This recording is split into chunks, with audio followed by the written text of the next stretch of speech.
chiedi a noi che siamo tue creature e cibo del grangiule che manto tuo regale ci segni che servire e regnare.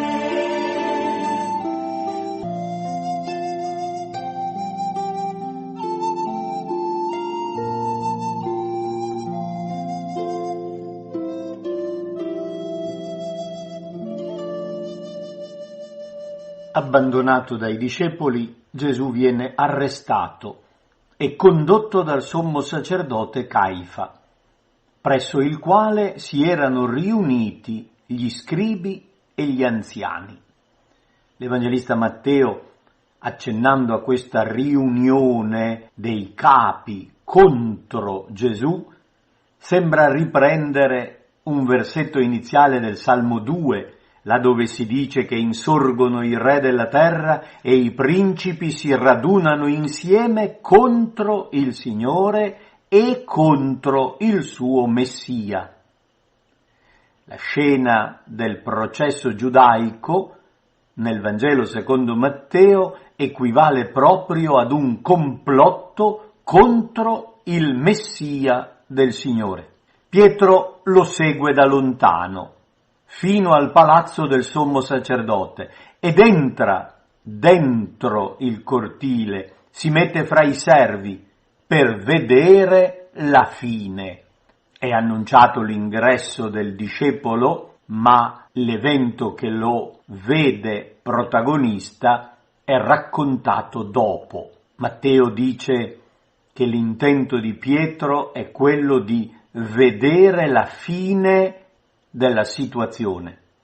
È un desiderio che tende al fine, al compimento della storia. Le autorità di Israele, riunite insieme in quella notte tragica, cercano una falsa testimonianza contro Gesù.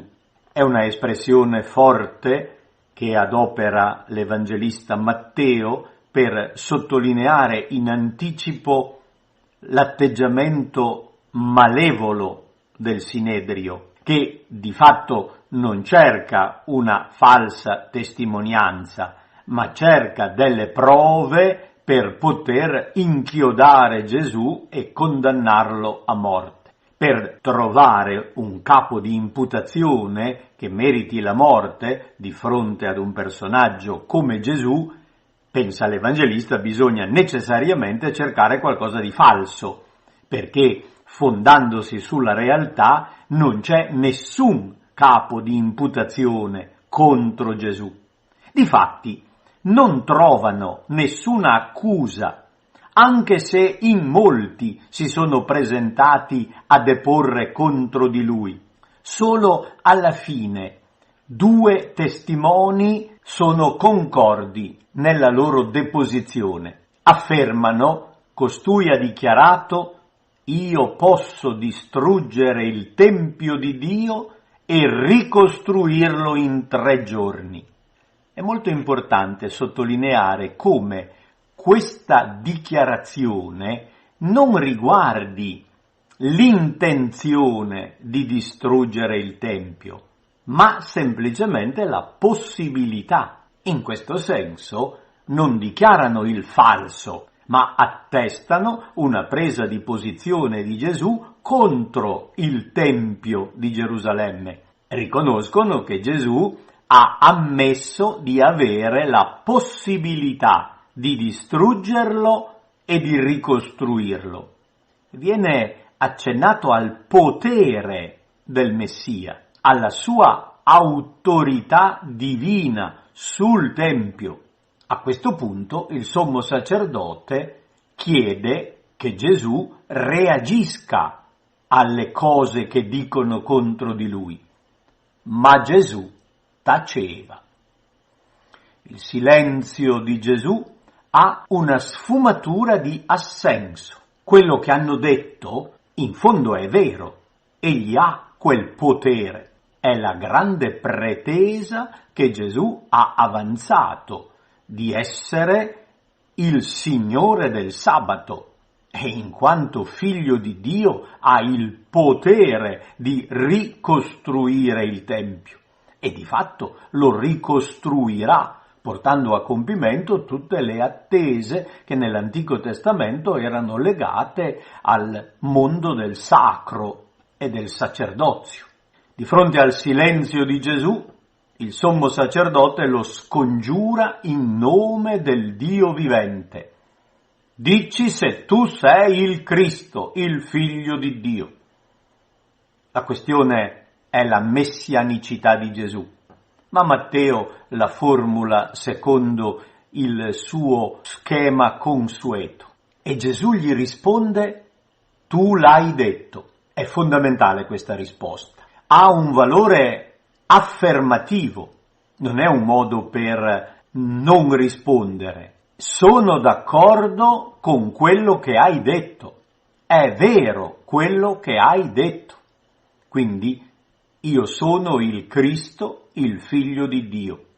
Anzi, aggiunge Gesù, io vi dico, d'ora innanzi vedrete il Figlio dell'uomo seduto alla destra della potenza e venire sulle nubi del cielo. Questa parola solenne è la rivelazione piena di Gesù. Non aveva mai detto espressamente di essere il Messia. Adesso lo afferma in modo solenne davanti alle autorità di Israele e indica un inizio nuovo, d'ora in poi.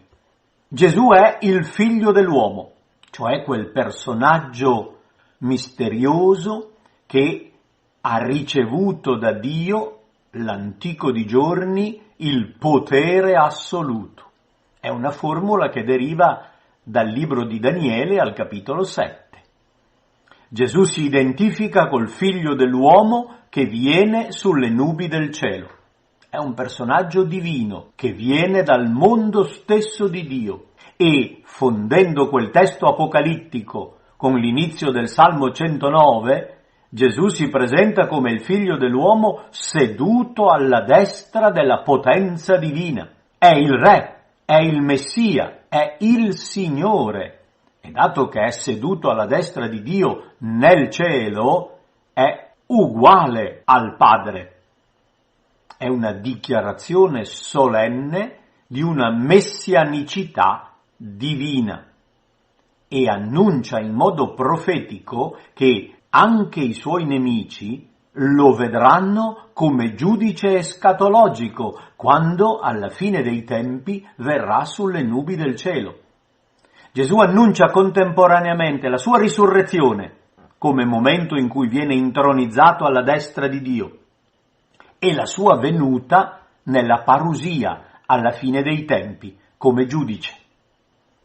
Di fronte a questa autorivelazione il sommo sacerdote non la accetta, si straccia le vesti ritenendo che le parole di Gesù siano una bestemmia.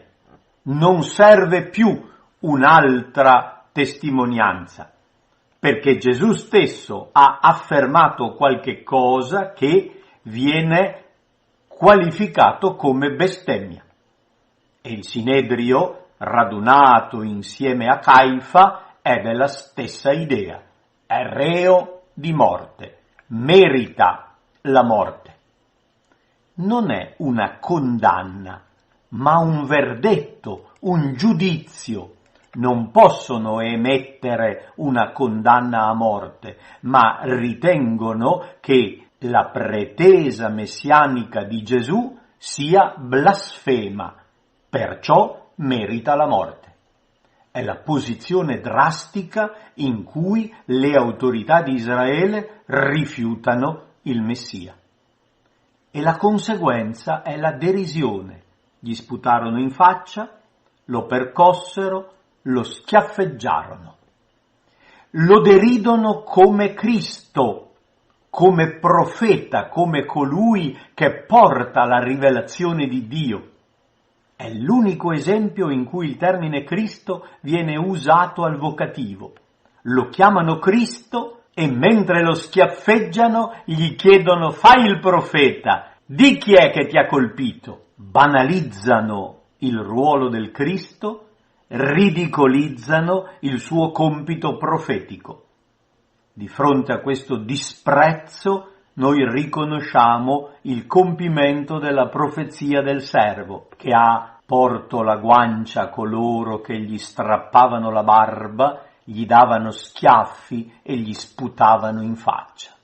Colui che è veramente il Messia accetta di essere nelle mani dei peccatori che lo schiacciano e lo rifiutano.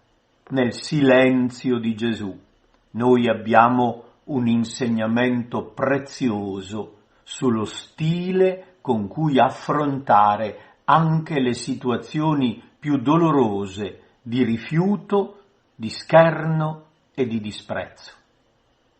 Anche noi in alcune occasioni dobbiamo tacere e confidare nel giudizio di Dio. Quelli che avevano arrestato Gesù lo condussero dal sommo sacerdote Caifa, presso il quale si erano riuniti gli scribi e gli anziani. Pietro, intanto, lo aveva seguito da lontano, fino al palazzo del sommo sacerdote. Entrò e stava seduto fra i servi per vedere come sarebbe andata a finire. I capi dei sacerdoti e tutto il Sinedrio cercavano una falsa testimonianza contro Gesù per metterlo a morte, ma non la trovarono, sebbene si fossero presentati molti falsi testimoni. Finalmente se ne presentarono 2 che affermarono: «Costui ha dichiarato: posso distruggere il Tempio di Dio e ricostruirlo in 3 giorni». Il sommo sacerdote si alzò e gli disse: «Non rispondi nulla? Che cosa testimoniano costoro contro di te?» Ma Gesù taceva. Allora il sommo sacerdote gli disse: «Ti scongiuro per il Dio vivente di dirci se sei tu il Cristo, il Figlio di Dio». «Tu l'hai detto», rispose Gesù. «Anzi, io vi dico, d'ora innanzi vedrete il Figlio dell'uomo seduto alla destra della potenza e venire sulle nubi del cielo». Allora il sommo sacerdote si stracciò le vesti dicendo: «Ha bestemmiato! Che bisogno abbiamo ancora di testimoni? Ecco, ora avete udito la bestemmia. Che ve ne pare?» E quelli risposero: «È reo di morte!» Allora gli sputarono in faccia e lo percossero. Altri lo schiaffeggiarono, dicendo: «Fai il profeta per noi, Cristo. Chi è che ti ha colpito?»